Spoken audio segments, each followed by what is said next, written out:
All right, in this video, I'm going to show you how to use the timer on your photo app in your iPhone 12. First, let's open it up. I'm going to switch it to landscape because that's how I like it. And what we're going to do is we're going to come over here on this far side right here. See that little arrow? You got to click that. You got to click on that. And when you do, it opens up all these different little icons right here. So what you're going to do is you're going to come up to this top one right here. You're going to click on it. And if you look, you're going to see it says timer off, because the timer's off right now. And then next to it, 3 seconds. First, we're going to do the 3-second one so you can see how it works.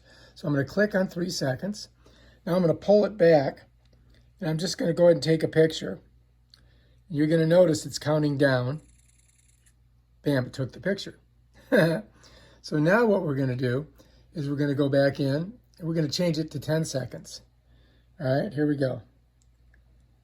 10, 9, 8, 7, 6, 5, 4, 3, 2, and click.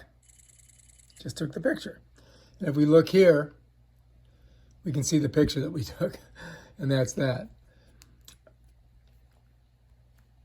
And that is how you use the timer on your photo app in your iPhone 12. All right, if you like this video, subscribe to my channel and check out my other awesome videos. Delray Beach Kiteboarding. Peace out.